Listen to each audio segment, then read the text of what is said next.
ஓம் ஸ்ரீ தாரா நேயர்களுக்கு வணக்கம். இன்னைக்கு நம்ம பார்க்க போறது என்னன்னா bija mantra that is associated to our chakras. இன்னைக்கு பார்க்க போற சக்ரா வந்து நேவல் சக்ரா, மணிப்புர சக்ரான்னு சொல்றோம் இல்லையா, அந்த சக்ரா. அது எங்கன்னா நம்ம நாபியில் இருக்கக்கூடிய சக்ரா தான் நம்ம மணிப்புரா சக்ரான்னு சொல்லுவோம். இதுக்கான பீஜ மந்திரம் வந்து ரம்.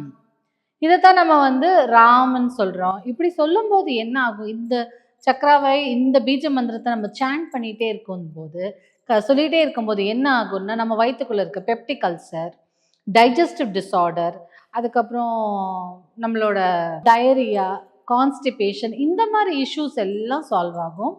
ஸோ இப்படி எனக்கு இல்லைங்க சாப்பிட்ட உடனே எனக்கு வயிற்று வலிக்கும், இல்லை எனக்கு வந்து ரொம்ப காரம் சாப்பிட்டா ஆக மாட்டேங்குது, பெப்டிக் அல்சர் இருக்குது அப்படின்னு சொல்கிறவங்க இந்த மணிப்புர சக்ராவில் வந்து நம்மளோட தியானம் முதல்ல எப்போவுமே நம்ம வந்து என்ன பண்ண போகிறோம் அப்படின்னா, முதல்ல மூச்சு ப்ராக்டிஸ் பண்ணுவோம் இல்லையா எல்லா இதுக்கும். ஸோ அந்த மாதிரி பிராணசக்தி, பிராணாயாமா மாதிரி பிராணசக்தி பண்ணிக்கலாம்.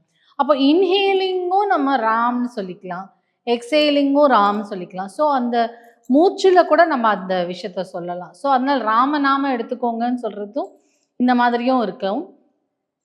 ஸோ நம்ம இந்த நேவலில் நாபி அந்த மணிப்புர சக்கராவில் கான்சன்ட்ரேஷன் எடுத்துகிட்டு வந்துட்டு நம்ம இந்த ரம் ரம் ரம் ரம்னு சாண்ட் பண்ணிகிட்டே இருந்தோம்னா அந்த வார்த்தைக்கு, அந்த பீஜ மந்திரத்தின் அதிர்வின் பேரில் நம்ம வயிற்றில் இருக்கிற அல்சரு, டைஜஸ்டிவ் டிஸார்டர்ஸ், எனக்கு அஜீர்ண கோளாறுன்னு சொல்கிறாங்கல்ல, அந்த மாதிரி விஷயங்கள், கான்ஸ்டிபேஷன் இஷ்யூ, டயரியா எனக்கு போகுது அப்படி சொல்கிற இஷ்யூ எல்லாம் இதில் சால்வ் ஆகும்.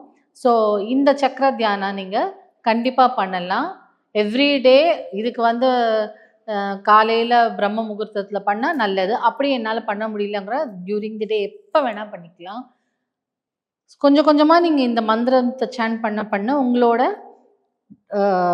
அல்சர்ஸ், உங்களோட ஸ்டமக் இஷ்யூஸ் எல்லாம் கொஞ்சம் கொஞ்சமாக சால்வ் ஆகிட்டே வரும்.